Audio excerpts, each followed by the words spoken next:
Le mal est-il une fatalité? Et quand j'ai donné ce titre, je savais pourquoi. Et puis après, quand j'ai commencé à me pencher sur la question, je me suis dit, pourquoi j'ai choisi un titre pareil? Quand même, on se pose tous des questions sur le bien et le mal, et pourquoi le mal est si présent, à la fois dans le monde, mais aussi dans nos cœurs. Et ça nous dérange bien souvent. Alors qu'on aimerait être bon, c'est quand même mieux d'être bon, d'être gentil, d'être bienveillant. Il y a souvent de la colère, de la haine, de la jalousie, de l'orgueil qui viennent à la place et on ne sait pas quoi faire avec, on ne sait pas pourquoi c'est là. Et parfois, on devient fataliste. On dit, c'est comme ça.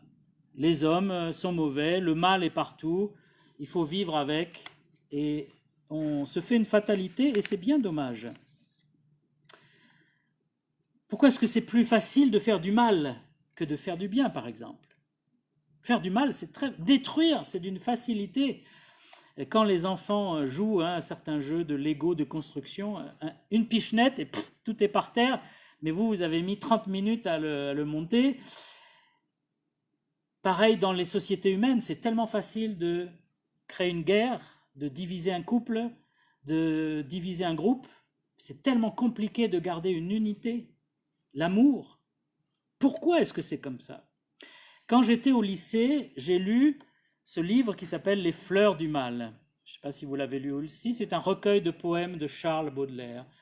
Et Charles Baudelaire, poète maudit et poète français, on lui a même intenté un procès à cause de ce livre, parce qu'on disait les fleurs du mal, c'est horrible, c'est négatif, alors que c'est un recueil qui en fait décrit la condition humaine avec justement ses turpitudes, sa corruption, et il termine le recueil avec un monde idéal.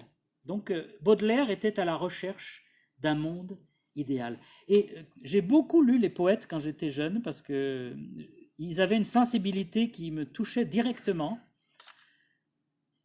Et en fait, je me suis rendu compte que les poètes voient juste. Les poètes ont une sorte de sixième sens, de discernement dans leur conscience. Et quand ils décrivent vraiment ce qui est la condition humaine. Leur problème aux poètes, c'est qu'ils n'ont aucune solution. Quand j'étais un peu plus âgé, j'ai regardé ce film documentaire qui s'appelle La Shoah. Si vous ne l'avez jamais regardé, au moins regardez des extraits. C'est le témoignage de rescapés des camps d'extermination. Donc ce sont des juifs qui racontent. Claude Lanzmann, qui a fait ce reportage, est allé pendant des années chercher les témoins avant qu'ils ne meurent. Il ne voulait pas qu'on puisse dire après c'était une invention. Et chose incroyable, il y a des gens qui disent encore que c'est une invention. On les appelle les négationnistes. Il y en a même dans la politique. Lui, Lanzmann, il a recueilli ces témoignages et ces personnes ne voulaient pas parler. C'était tellement horrible ce qu'ils ont vu qu'ils n'avaient pas de mots pour le décrire. Et il a dû passer des jours parfois avec certaines personnes avant qu'il n'ouvre la bouche pour raconter un petit peu. Et puis petit à petit, il essayait de tirer en posant des questions. Mais la personne était tellement meurtrie, tellement traumatisée 50 ans après, qu'elle avait encore du mal à dire ce qu'elle avait vu, ce qu'elle avait vécu. Et un jour, on a interrogé Claude Lanzmann, donc l'auteur de ce documentaire. Que pensez-vous des êtres humains? Il a dit, je ne suis pas un ami de l'humanité. J'ai peur des hommes. Quand je vois des hommes, je vois des tueurs. Son avis est intéressant parce que, justement, il a entendu ce que l'être humain est capable de faire. Et il dit, dans une autre interview, il dit, quand j'étais jeune, j'étais plein d'optimisme, je disais, l'homme est bon au fond, bien sûr, il y a des travers, mais au fond, l'humanité quand même, c'est merveilleux. Il dit maintenant, c'est terminé. Je ne crois plus cela. Alors, cette conférence, je vais la traiter non pas sous l'angle philosophique, mais sous l'angle biblique. Non, j'aimerais prendre l'angle biblique et pratique de la question. Pourquoi? Parce que la Bible se présente comme la parole de Dieu inspirée. C'est un recueil de textes inspirés par Dieu à des prophètes. Et le but de la Bible est double, c'est nous révéler qui est Dieu, et ensuite c'est nous montrer la bonne voie, le bon chemin, la volonté de Dieu. Et la Bible est extrêmement pratique. Par exemple, quand la Bible parle de l'amour, elle ne parle pas tellement du sentiment d'amour. Nous, quand on parle d'amour, on pense à être amoureux, on pense à ce qu'on ressent, une chaleur, un désir. Dans la Bible, l'amour, c'est en fait la bonté. C'est le don de soi. C'est quelque chose de très concret. Et c'est ça que j'aime dans la Bible. Comment faut-il vivre? Le mal, est-ce une fatalité? Eh bien, on va essayer de répondre à un certain nombre de questions. Et j'ai mis plusieurs questions que je me suis posées, et peut-être que vous vous êtes posées. Et la première, c'est: Dieu a-t-il créé le mal? Et ça, c'est la question qu'on envoie souvent aux chrétiens. Ah ben voilà, hein, le bon Dieu, ben regarde la terre qu'il nous a laissée, le bon Dieu. Et nous sommes parfois gênés avec cette question. Dieu a-t-il créé le mal? Eh bien non. Le Dieu de la Bible est juste, saint, fidèle, droit. Dans la Genèse, qui est le premier livre de la Bible, qu'est-ce qui est dit? Tout ce que Dieu a créé était bon. Chaque fois que Dieu crée quelque chose, la Bible ajoute, et il vit que c'était bon. Dieu ne fait pas de choses mauvaises. Dieu ne rate pas. Nous ne sommes pas ratés. Nous sommes déchus, mais pas ratés. Parce que quand Dieu a créé la terre, quand il a créé l'homme, quand il a créé les animaux, quand il a créé la nature, il a créé quelque chose de magnifique. On le voit encore aujourd'hui.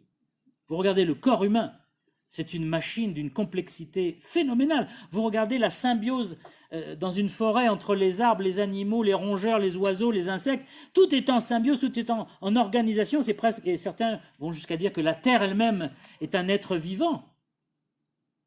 Que nous ne croyons pas forcément, mais en tout cas, il y a une organisation qui montre qu'il y a une main créatrice à l'origine de toute cette beauté que nous voyons. Mais cette beauté, nous voyons bien qu'elle a été déchue, qu'elle a été brisée.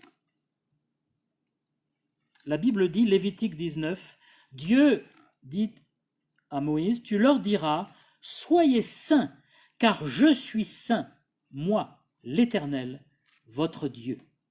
Donc Dieu, quand il se révèle au peuple juif, il dit « Je suis saint, et vous devez être saints aussi ». Ce n'est pas un Dieu comme les dieux grecs et les dieux romains, qui étaient à moitié homme, à moitié Dieu, qui faisaient un certain nombre de choses pas tout à fait correctes. Le Dieu de la Bible est parfait, saint, et pour moi c'est une preuve qu'on n'a pas pu l'inventer. Parce que c'est suicidaire d'inventer un Dieu saint. C'est-à-dire, ce Dieu saint, qu'est-ce qu'il va faire la première incartade? Il vous punit, il vous juge, puisque vous n'êtes pas saint. Et en plus, il exige la sainteté. Mais c'est impossible d'exiger la sainteté de nous, êtres humains. Et pourtant, ce Dieu-là se révèle comme ça. Deutéronome 32, 3 et 4. « Je proclamerai le nom de l'Éternel. Rendez gloire à notre Dieu, il est le rocher. Ses œuvres sont parfaites, toutes ses voies sont justes. C'est un Dieu fidèle et sans iniquité. Il est juste et droit. » Il y a un mot qu'on retrouve dans les Bibles françaises, c'est le mot iniquité. C'est-à-dire, c'est quelque chose qui est inique, qui n'est pas juste. Et Dieu est sans iniquité. Il est juste et droit. Toutes ses œuvres sont parfaites. Alors le mal ne peut pas venir de Dieu, c'est pas possible. Dieu ne peut même pas imaginer le mal. La Bible dit que Dieu est lumière. Elle dit que Dieu est amour. Il ne peut donc y avoir aucune haine en Dieu, aucune jalousie, aucun orgueil. Mais nous, les hommes, on a du mal à croire ça. On dit, mais il est comme nous. Non. Et si vous regardez la personne de Jésus, en lisant les évangiles, essayez de trouver une once de péché, d'orgueil, de jalousie, même la colère. Quand Jésus se fâche contre les vendeurs du temple, il ne frappe pas les vendeurs, contrairement à ce qu'on pourrait penser. Il renverse leur table en disant « Arrêtez ce commerce, vous êtes dans la maison de Dieu ». Et en tant que fils de Dieu, il avait le droit de nettoyer la maison de son père. Quand il s'est adressé fortement aux hypocrites religieux, il dit « Malheur à vous ! Mais il ne le dit pas parce qu'il est hait, il le dit parce qu'il est fâché contre leur aveuglement, et il est même déçu, troublé. Et il y a un moment où, devant la foule qui se presse, il pleure. Il dit, si tu savais qui vient te rendre visite. Et les gens le rejetaient, se moquaient de lui. Dieu est saint. Mais la question qui suit alors, si ce n'est pas Dieu qui a créé le mal, d'où vient le mal? Alors le mal est le résultat de la révolte contre Dieu. Quand je parle du mal dans cette conférence, je ne parle pas des catastrophes naturelles, des tremblements de terre et tout ça. Le mal, je veux vraiment dire le mal, l'iniquité, le fait de ne pas faire du bien. Et donc, on découvre en lisant la Bible et surtout l'Ancien Testament que c'est Lucifer qui est à l'origine du mal. Je vais vous lire deux passages. Le premier est en Ésaïe 14, versets 12 à 14. « Te voilà tombé, astre brillant, fils de l'aurore, Lucifer en latin. Tu es abattu à terre, toi le vainqueur des nations. Tu disais en ton cœur, je monterai au ciel, j'élèverai mon trône au-dessus des étoiles de Dieu, je m'assiérai sur la montagne de l'assemblée à l'extrémité du septentrion, je monterai sur le sommet des nus, je serai semblable au Très-Haut. Mais tu as été précipité dans le séjour des morts. » Le fils de l'aurore, Lucifer, a voulu s'élever et être comme Dieu. Or, il n'y a qu'un seul Dieu, il n'y a pas deux dieux. Et une créature de Dieu, parce que c'était un ange, ne peut pas devenir Dieu. Et donc, il a voulu s'élever par orgueil. Et ça, c'est confirmé dans un autre passage qui se trouve dans le prophète Ézéchiel, au chapitre 28, verset 13. « Tu étais en Éden », donc le jardin d'Éden, hein, le fameux jardin. « Tu étais couvert de toute espèce de pierres précieuses, de sardoine, de topaze, de diamant, de chrysolite, d'onyx, de jaspe, de saphir, d'escarboucle, d'émeraude et d'or. » Donc c'est à couper le souffle, toutes ces pierres précieuses réunies sur une seule personne. « Tes tambourins et tes flûtes étaient à ton service, préparés pour le jour où tu fus créé. » Donc il est une créature. « Tu étais un chérubin protecteur aux ailes déployées. » Donc le mot hébreu, là, c'est « tu étais un chérubim ». Le chérubim, on ne sait pas exactement ce que c'est un ange, mais c'est un ange qui est le plus proche de Dieu, qui est devant la gloire de Dieu pour protéger la terre et les hommes de cette gloire pure qui consume tout, qui est tellement sainte que rien ne peut subsister. Et donc les anges, les chérubins protecteurs sont devant la gloire de Dieu. Donc ce sont les anges les plus proches de Dieu. Tu étais un chérubin protecteur, je t'avais placé et tu étais sur la sainte montagne de Dieu, tu marchais au milieu des pierres étincelantes. Tu as été intègre dans tes voies. Ah, c'est beau ça. Depuis le jour où tu fus créé, jusqu'au jour où l'iniquité a été trouvée chez toi. Par la grandeur de ton commerce, tu as été rempli de violence et tu as péché, et je te précipite de la montagne de Dieu. Un peu plus loin, il dit, ton cœur s'est élevé à cause de ta beauté. Tu as corrompu ta sagesse par ton éclat. Donc on découvre que Lucifer était un chérubin, le plus proche de Dieu, un ange d'une beauté sublime, qui faisait face à la gloire de Dieu et qui était intègre quand il a été créé. Donc il a été créé bon comme toujours, Dieu a tout créé bon. Mais il y a un jour où il a voulu être semblable au Très-Haut. Il y a un jour où il a regardé sa beauté en se disant « mais je suis très beau, je pourrais être à la place de Dieu. Pourquoi est-ce qu'on admire Dieu? Pourquoi on adore Dieu et moi on ne m'adore pas ?» Vous savez qu'il y a des êtres humains qui tombent dans ce terrible piège, notamment chez les stars, que ce soit les chanteurs, les musiciens ou les artistes en général. Il y a ce goût d'être adulé. Quand vous avez des milliers de gens qui viennent vous entendre, qui regardent vos films, qui lisent vos livres, peu importe, il y a quelque chose en vous de diabolique qui dit « je suis comme Dieu ». On m'aime, on m'admire. Et même certains fans vous vénèrent, seraient prêts à donner leur vie pour vous. Mais Dieu dit à chaque fois « tu es tombé ». Le nom de cet ange a été changé dans la Bible en Satan. Satan en hébreu, ça veut dire l'adversaire. En latin, le diable, qui veut dire le diviseur, l'accusateur. Pour ça que ce sont des noms, en fait, ce sont plus des titres que des noms. Jésus dit qu'il est le père du mensonge, qui ne se tient pas dans la vérité, il est appelé aussi Abaddon en grec, dans l'Apocalypse, le destructeur. On voit les œuvres du destructeur en ce moment en Ukraine. Quand on voit les hommes faire du mal, il faut savoir que derrière, il y a cette influence, cette inspiration satanique, diabolique. Quand les nazis, et surtout Hitler et Goebbels avec lui, ont eu cette idée d'exterminer tous les juifs possibles, ça ne peut être que satanique. Les juifs, le peuple élu de l'Éternel, de Yahvé. Qui est-ce qui hait Dieu le plus? C'est Satan. Et en tuant les juifs, il pouvait éliminer Dieu. En tuant Jésus, il pouvait éliminer Dieu. Mais Dieu l'a précipité. Il est jugé, il est condamné. Le mal vient donc de Satan. Mais Satan a influencé Adam et Ève dans le jardin d'Éden. Et il a fait croire à Adam et Ève que Dieu leur voulait du mal. Et nous, les êtres humains, nous croyons ce mensonge, que Dieu ne nous aime pas. Et donc, nous devenons rebelles. Nous sommes des révoltés.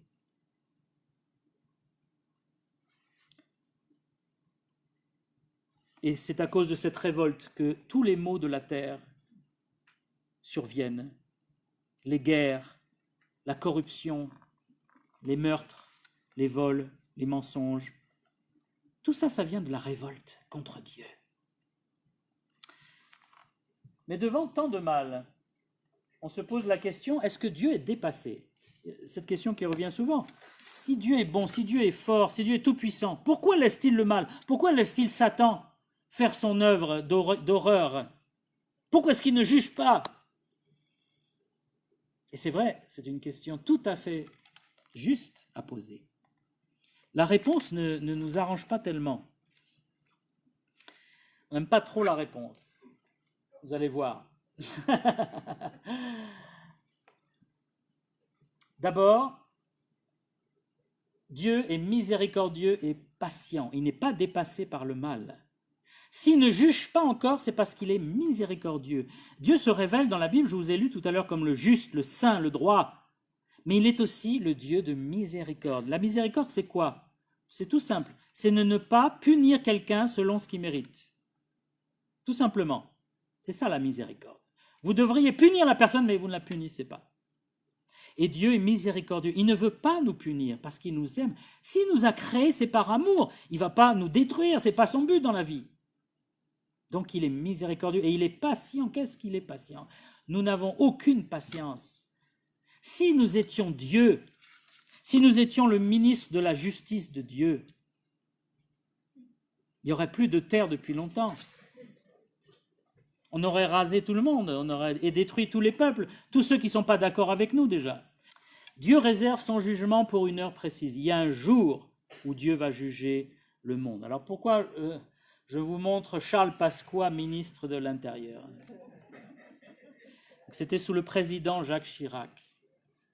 On voit déjà son visage, on a une idée un peu, c'était un homme sévère. Un peu corrompu aussi, même beaucoup peut-être. Mais quand il était ministre de l'Intérieur, il voulait mettre de l'ordre.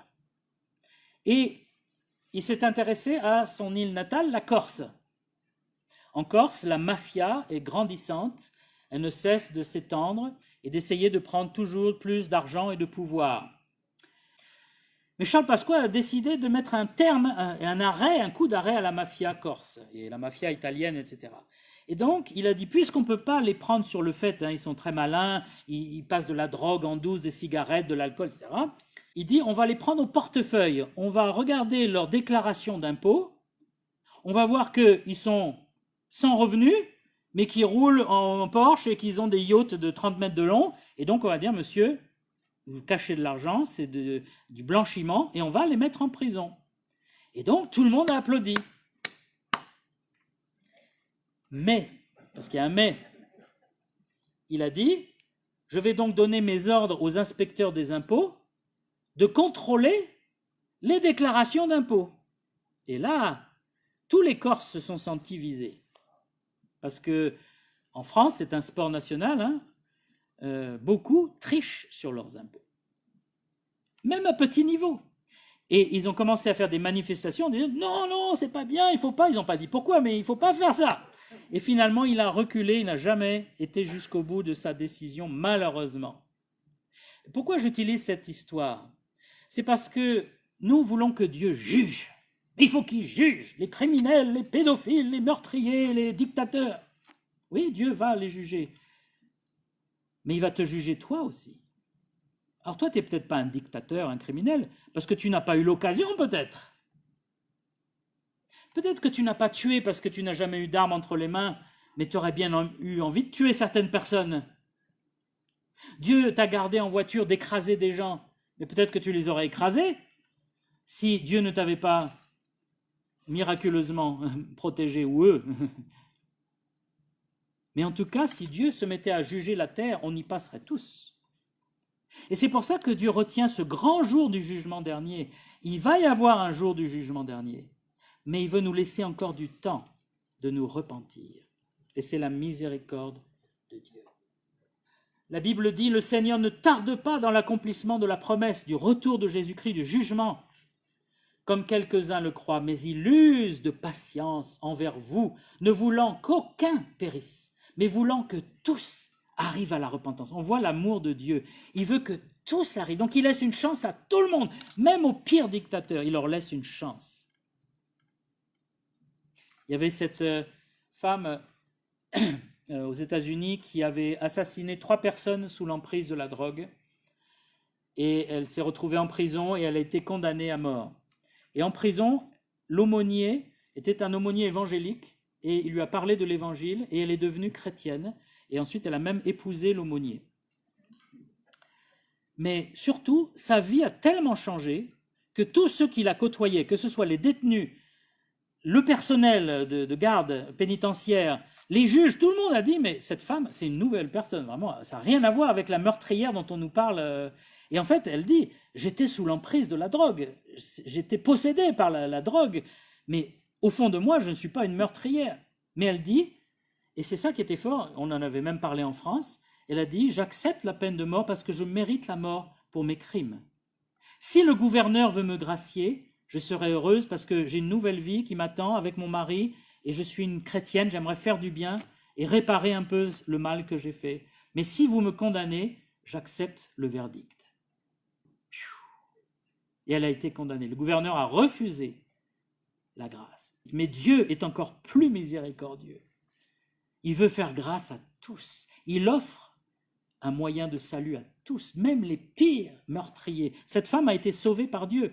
Les hommes l'ont condamnée à mort, mais Dieu l'a sauvée et lui a donné la vie éternelle. Elle dit, je sais où je vais rejoindre mon Sauveur. La Bible dit, Dieu amènera toute œuvre en jugement, au sujet de tout ce qui est caché, soit bien, soit mal. Donc c'est une promesse de Dieu, toute œuvre sera jugée, et aussi ce qui est caché. C'est ça qui nous déplaît. Les crimes qu'on connaît, oui, il faut juger les criminels, oui, mais toi, ce que tu as fait en cachette, les secrets de famille, tout ça va être jugé, parce que tout ça sera mis à jour par le Dieu vivant. Alors une autre question par rapport au mal, et on change un peu, on quitte Dieu et on passe sur l'homme. L'homme est-il profondément bon? Et ça, on l'entend souvent. Oui, il y a du mal sur la terre, mais l'homme est bon. L'homme est bon. Bien sûr, quand on se regarde soi-même, on est plein d'excuses, de justifications, de miséricorde. Oui, mais moi, et les autres, ah oui, les autres sont mauvais. Mais moi, bon. Et maintenant, il faut être honnête. Vraiment, avec cette question, le mal est-il une fatalité? Il faut être sincère. Je suis mauvais, comme les autres. Et j'ai besoin d'être sauvé, moi aussi. Et je ne suis pas bon au fond de moi. Qu'est-ce que la Bible dit, La Bible dit que l'homme, le cœur de l'homme est tortueux. C'est le prophète Jérémie qui dit ça. Par-dessus tout. Et il est incurable. Qui peut le connaître? C'est-à-dire que le cœur de l'homme est tellement tortueux qu'il n'y a que Dieu qui peut le connaître. Parce que même nous, on ne se connaît pas. C'est un fait reconnu par la psychologie qu'on peut se mentir à soi-même, s'illusionner soi-même. Le cœur est tortueux. et incurable. C'est le diagnostic de notre Créateur. La Bible dit, sommes-nous plus excellents? Nullement, car nous avons déjà prouvé que tous, juifs et grecs, sont sous l'empire du péché. Selon qu'il est écrit, il n'y a pas de juste, pas même un seul. Il n'y a personne qui peut dire, moi je suis plus excellent. Et pourtant, on fait ça tout le temps. On se compare aux autres, on se dit quand même, je ne suis pas comme... Et c'est facile de trouver quelqu'un de pire, hein, mais il faut se comparer à la loi de Dieu, à la loi sainte de Dieu. C'est ça la vraie comparaison qu'il faut faire. Et là, on est tous injustes. Alors, ceux qui croient en la théorie de l'évolution disent, oui, mais l'homme s'est quand même beaucoup amélioré avec l'évolution. Ceux qui étudient les civilisations, et les civilisations humaines remontent à 6-7 000 ans, pas plus, hein, c'est un peu en correspondance avec la Bible, hein, bien sûr, l'histoire biblique. Mais les hommes n'étaient ni pires ni meilleurs. Il y avait de la violence, il y avait des crimes, des vols, mais il y avait aussi beaucoup de générosité, de bonté, d'intelligence. L'homme a un peu évolué dans sa technologie. Bien sûr, on a des voitures, des avions, ce que n'avaient pas les civilisations antérieures. Mais le cœur est le même. C'est toujours les mêmes péchés. C'est toujours le meurtre, le vol, le mensonge, l'adultère. C'est toujours les mêmes péchés. Il n'y a rien de nouveau sous le soleil. L'homme ne s'est pas amélioré une seconde. Alors, on ne voit pas bien l'image, mais vous visitez donc des animaux dans des cages, et notamment, c'était des singes, hein, il y avait toutes sortes de gorilles, singes, etc. Et il y a un moment, le panneau qui dit, attention, l'animal le plus dangereux du monde. Et là, vous approchez et il y a un miroir. Et c'est très juste, nous savons que l'homme est celui qui détruit le plus la terre. Les animaux ont peur de nous. Il y a quelques rares animaux qui n'ont pas peur, mais la plupart, même un requin, il vous voit, il s'en va. Un serpent, il vous voit, il s'en va. Sauf si vous êtes couvert de sang et que vous lui ouvrez les bras. Mais ils savent qu'il y a chez l'homme une intelligence, il y a quelque chose, et surtout, on peut être cruel. Question suivante, le bien et le mal sont-ils une invention des religions? Et là, bien sûr, on pense à Freud. Sigmund Freud, le psychanalyste, le père de la psychanalyse.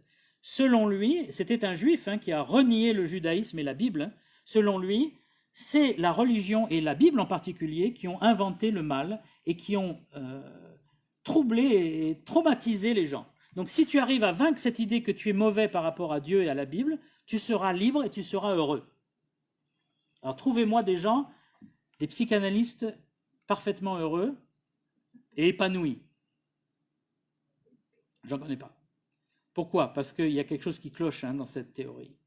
C'est qu'il y a vraiment un Dieu, il y a vraiment une loi divine, et ce n'est pas une invention, il y a une conscience en nous. Et il y a deux choses, le témoignage de notre conscience intérieure et la rébellion dès l'enfance. Je parle des enfants juste un instant. Vous avez remarqué qu'un enfant, vous n'avez pas besoin de lui apprendre à mentir, à se révolter, à désobéir, il le fait tout seul. Très jeune, très très jeune. Dès qu'il a une conscience, vers 3 ans et demi, il commence déjà à faire des bêtises. Et il faut le corriger. Le corriger dans le sens de lui dire, non, on ne fait pas ça. Par contre, pour lui apprendre à être poli, à faire du bien, c'est toute une éducation, c'est ce qui s'appelle l'éducation. Et pourquoi il faut faire une éducation? C'est parce que livrés à nous-mêmes, nous sommes impitoyables. Regardez, ceux qui travaillent dans les écoles sont effarés. Alors là, il y a une évolution, mais dans l'autre sens, vers le bas. Ils disent, ça devient fou. Dans les cours de récréation, entre le racket, le harcèlement, la pornographie, chez des enfants qui ont 10 ans. Et chez les petits en maternelle, ils se crêpent le chignon, ils s'arrachent les cheveux. Mais c'est incroyable la violence qu'il y a chez les enfants. Pourtant, est-ce qu'on leur a inculqué ça? Mais non, les parents ne sont pas des fous quand même. Mais c'est qu'il y a en nous quelque chose, une sorte de mal, de colère, de révolte, dès le départ. Et ce n'est pas la religion qui l'a mise là. Maintenant, un mot sur la conscience. La conscience, c'est un témoin fragile ici. C'est la culpabilité qui est représentée par un tableau. C'est vraiment un sujet qui nous dérange beaucoup, la conscience, parce que ça touche à notre intimité profonde. Et notre conscience, elle nous accuse. C'est un témoin qui sonne, bip, tu fais du mal. Est-ce que vous vous rappelez d'un jour, quand vous étiez enfant, vous avez fait une grosse bêtise et votre conscience a fait battre votre cœur, vous êtes devenu rouge, vous avez senti une chaleur, la première fois vous avez volé peut-être quelque chose dans un magasin, ou vous avez dit un mensonge. Qu'est-ce qui provoque tout ça? C'est la religion? Pas du tout, c'est la conscience. Dieu a placé cette conscience pour nous protéger. Et qu'est-ce qu'on fait tout au long de notre vie? On l'écrase, on l'étouffe, on la reformate pour qu'elle soit moins dérangeante. J'aime comparer la conscience aux sonneries dans les voitures, quand vous ne mettez pas votre ceinture. Ça sonne d'abord, et puis ça augmente, jusqu'à ce qu'elle devienne insupportable. Et il y a des gens qui arrivent à désactiver ça. Parce qu'ils ne veulent pas mettre leur ceinture, mais ils ne veulent pas écouter non plus la sonnerie. Eh bien, il y a des gens qui désactivent leur conscience, et ça devient des gens dangereux, bien sûr.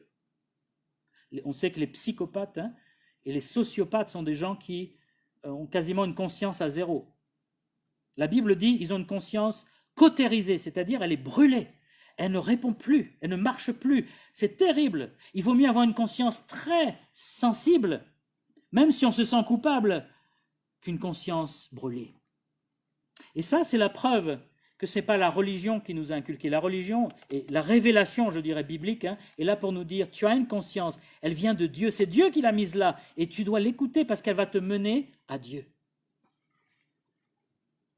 Autre question, est-ce que le bien et le mal sont mélangés dans le yin et le yang? Si vous connaissez un peu les religions orientales, vous avez déjà vu ce symbole. Le yin et le yang, vous avez deux surfaces dans un cercle, le cercle représentant le tout, la totalité. Vous avez autant de surfaces blanches que de surfaces noires. Elles sont égales, mais dans le noir, vous avez un point blanc et dans le blanc, vous avez un point noir. Qu'est-ce que ça veut dire? C'est tout un symbole. Dire que dans tout le bien qui est représenté par le blanc, il y a du mal qui est représenté par le noir. Et dans tout mal, il y a du bien. Alors, c'est vrai jusqu'à un certain point. C'est vrai que chez l'être humain, par exemple, il y a du bien et du mal. Parfois, on va faire du bien pour des mauvaises raisons. Ou on va faire du mal pour des bonnes, si on peut dire. Mais fondamentalement, le mal et le bien est le bien devant Dieu et devant la Bible. Parce que si on commence à dire qu'il y a un peu de mal dans le bien, un peu de bien dans le mal, ça veut dire qu'il n'y a ni bien ni mal. Ça, on devient totalement relativiste, c'est-à-dire tout est relatif. Toi, tu penses que c'est bien, moi, je pense que c'est mal. Ben, moi, j'ai un peu de bien, toi, un peu de mal. Si on vivait comme ça, mais ce serait horrible. Moi, je pense que les feux rouges, ça ne sert à rien. C'est mon avis, c'est inutile. Je fonce, on y va. Ah, j'ai tué quelqu'un. Ah, ben oui. Il n'y avait qu'à pas passer au feu vert. C'est ça la société qu'on veut, avec le yin et le yang, un peu de bien, un peu de mal, chacun décide. Non, il y a le bien et il y a le mal. Il y a la loi de Dieu et il y a la loi des hommes, ou notre désir, plutôt nos convoitises. Et la Bible dit, la nouvelle que nous avons apprise de lui, de Dieu, et que nous vous annonçons, c'est que Dieu est lumière et il n'y a pas en lui de ténèbres. Dieu est blanc, il n'y a pas en lui de point noir. Si nous disons que nous sommes en communion avec Dieu et que nous marchions dans les ténèbres, nous mentons, nous ne pratiquons pas la vérité. Et c'est comme ça, malheureusement, qu'il y a des choses horribles qui se passent. Des gens qui disent « je viens au nom de Dieu, je viens pour faire le bien », et en fait, ce sont des loups à l'intérieur, ils font le mal. Non, il y a la lumière et les ténèbres, et ça ne se mélange pas. D'ailleurs, on ne peut pas mélanger la lumière et les ténèbres. Quand vous arrivez dans une pièce totalement sombre, si vous l'éclairez, les ténèbres s'en vont. Maintenant, j'aimerais dire un mot sur la loi de la jungle. Le mal est-il une fatalité? Si on croit que le mal est une fatalité, on est soumis à une nouvelle loi qui est la loi de la jungle. C'est-à-dire, puisque le mal est toujours là, il faut s'adapter. La loi de la jungle, c'est quoi? C'est la loi de qui? De tout le monde, mais en particulier, qu'est-ce qui domine? Le plus fort, c'est la loi du plus fort. Donc il y a la chaîne alimentaire, il y a les lions et les gros animaux, et puis il y a les petits qui se font manger. Et c'est un peu ce qu'on vit dans nos sociétés. Les gros poissons, les gens très riches, très puissants, très violents, embêtent toute la terre. Et les pauvres gens honnêtes, la majorité des gens qui sont simples et honnêtes, subissent tout ça. Et on se dit, mais pourquoi cette injustice? Qu'est-ce que Dieu fait? Mais c'est le résultat de notre propre injustice, de notre loi de la jungle. Dieu n'a jamais dit que la loi, c'était la loi de la jungle. Il a donné sa loi, lui, ses lois dans la Bible.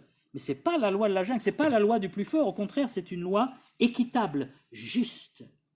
Et qui va même, qui a des égards pour le pauvre, qui a beaucoup d'égards pour l'étranger.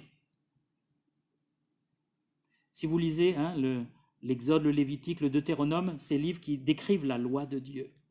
Il y a des très bonnes choses. C'est pour ça que les sociétés chrétiennes, judéo-chrétiennes, ont adopté les lois bibliques. Mais maintenant, on s'en éloigne à grands pas, de plus en plus. Alors la Bible nous enseigne-t-elle que le mal est une fatalité? Eh bien non, évidemment. Dieu nous appelle à être responsables, à choisir. Il dit, et il nous appelle à la repentance déjà, il nous appelle au pardon en Jésus-Christ, et il nous appelle au jugement dernier. Mais je reviens en arrière. La Bible nous enseigne-t-elle la fatalité? Qu'est-ce que Jésus a dit, par exemple? Jésus a dit, nul ne peut servir de maître. Ou il haïra l'un, ou il aimera l'autre, et il aimera l'un, et il haïra l'autre. Vous ne pouvez pas aimer Dieu et l'argent. C'était juste une citation de Jésus. Si vous avez l'argent pour Dieu, vous ne pourrez pas avoir le vrai Dieu pour Dieu. Votre Dieu, ce sera l'argent. Et il faut choisir. Vous voulez courir après l'argent ou après la vérité de Dieu?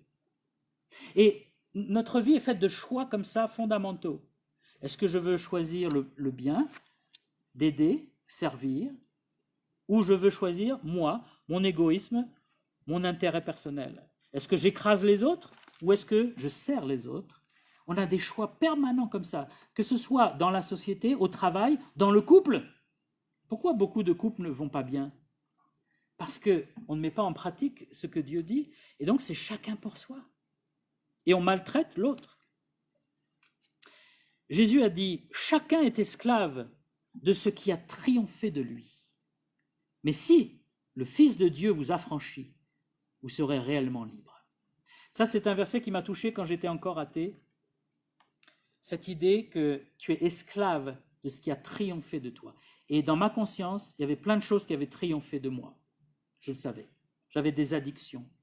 J'avais des mauvais comportements. J'avais des choses...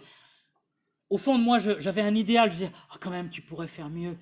Et puis, le résultat, c'était toujours le pire.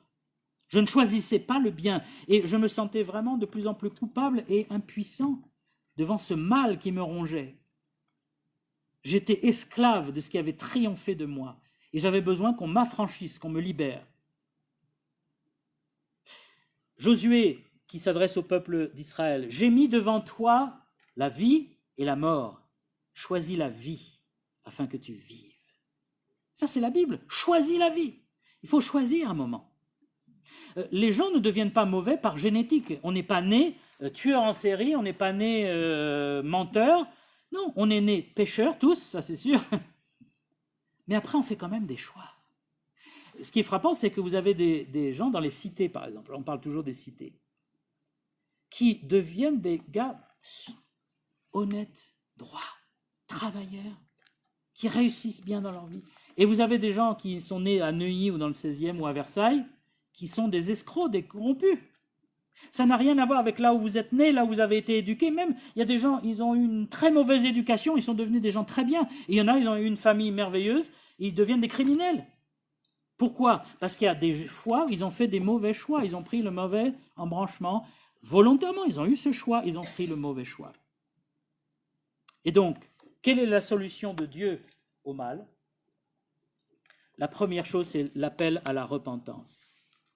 Acte 17. Dieu, sans tenir compte des temps d'ignorance. Donc Dieu nous épargne les moments où nous étions ignorants. C'est déjà beaucoup.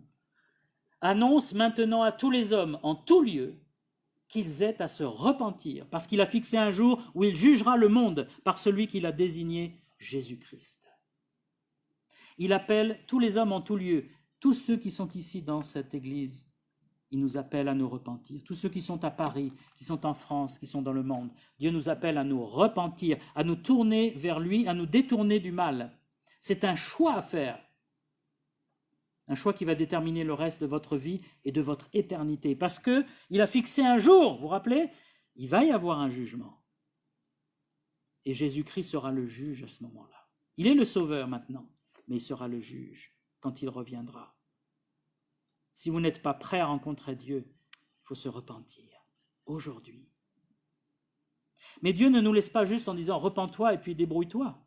C'est qu'il est venu lui-même en la personne de Christ. En Jésus, dit l'Épître aux Éphésiens, nous avons la rédemption par son sang, la rémission des péchés selon la richesse de sa grâce. Jésus-Christ, s'il est mort sur la croix, s'il est ressuscité, c'est pour nous pardonner, la puissance du pardon en Jésus-Christ. C'est ça qui nous libère. La culpabilité, c'est ce qui nous empêche de vivre correctement. Quand on se sent coupable, on devient en général assez violent. Parce qu'on a cette culpabilité, on est en colère, on n'est pas bien, alors on se venge sur les autres. En général, les autres humains qui nous entourent. Mais quand on est pardonné, il y a cette paix, cette joie, cette liberté. Et on peut aimer les autres. Et Christ est venu nous pardonner. Comment il nous pardonne? C'est qu'il a payé notre dette envers Dieu. Il a payé nos péchés sur la croix. Et il nous donne aujourd'hui le pardon complet. La rémission des péchés, ou ça veut dire le pardon total, l'acquittement. Qui ne rêve pas d'être acquitté quand il est coupable? Eh bien, c'est ce que Christ offre à ceux qui se repentent et qui se tournent vers lui. Et puis, la solution au mal, c'est que un jour, on ne sait pas quand, mais ça peut être demain, par la même parole de Dieu, les cieux et la terre d'à présent sont gardés et réservés pour le feu, pour le jour du jugement et la ruine, la destruction des impies, de ceux qui se sont révoltés contre Dieu. Il y aura un jour où tous les impies seront jugés, toutes les mauvaises œuvres seront condamnées. Ce jugement sera terrible, il est décrit dans l'Apocalypse sous la forme de la grande tribulation. Tous les fléaux qu'on appelle l'Apocalypse, c'est le jugement dernier qui commence. Mais Dieu va nettoyer, va purifier notre système solaire, notre univers, notre terre, nos cœurs aussi. Dieu va répondre au mal. Il ne va pas laisser le mal pour l'éternité. Il n'a pas créé le mal et il ne veut pas que le mal continue. Mais en attendant, il est patient, il est miséricordieux. C'est pour ça qu'il est obligé d'une certaine façon, si je puis dire. Dieu n'est obligé de rien, mais il est obligé de laisser le mal se perpétuer pour l'instant. Mais tout est pris en compte, tout est retenu. La mémoire de Dieu est infaillible et toutes les œuvres seront jugées. Et ceux qui ont profité de sa patience pour faire encore plus de mal seront encore plus sévèrement jugés. Parce qu'il y aura une gradation dans le jugement, bien sûr, ce qui est normal. Par contre, pour être sauvé du jugement dernier, il n'y a qu'une seule chose à faire, c'est croire au Seigneur Jésus-Christ. La Bible dit, crois au Seigneur Jésus et tu seras sauvé. Il ne dit pas faites des bonnes œuvres, marchez à genoux pendant 50 km, priez pendant 25 heures d'affilée. Il dit crois à ce que le Seigneur Jésus a fait pour toi. Il est mort pour toi, il est ressuscité pour toi. Mets ta foi, ta confiance en lui, tu seras sauvé. C'est simple, c'est la simplicité de l'Évangile. Et tous ceux qui ont cru, je sais que parmi vous, il y en a plusieurs, nous avons été pardonnés, sauvés, lavés, purifiés. Quels que soient les péchés qu'on a commis avant, on a été lavés. Et c'est merveilleux d'avoir sa conscience pure. Et c'est ce que Dieu fait. Le mal n'est pas une fatalité, non. Le mal, Jésus est venu ôter le mal, ôter le péché, nous en débarrasser. Alors, en tant que chrétiens, nous ne sommes pas parfaits, nous avons encore des péchés, des chutes, mais nous sommes en train d'être sanctifiés. Nous améliorons normalement, si on fait les bons choix encore, de jour en jour. Et quand nous entrerons dans la présence de Dieu à la résurrection, nous serons sans péché à ce moment-là. Ça, c'est la réponse de Dieu. Alors, ne devenez pas fataliste, ne dites pas « voilà, je suis imparfait, donc… Non. Christ est venu nous sauver du péché. Et il est victorieux parce qu'il a prouvé en ressuscitant de la mort. Nous l'avons célébré dimanche dernier. J'espère que c'était assez clair. J'ai dû bien sûr survoler quand même. Ce sont des thèmes très importants et très profonds, mais ça me paraissait finalement important, après avoir étudié tout ça, de dire mais c'est fondamental, cette question du mal et du bien.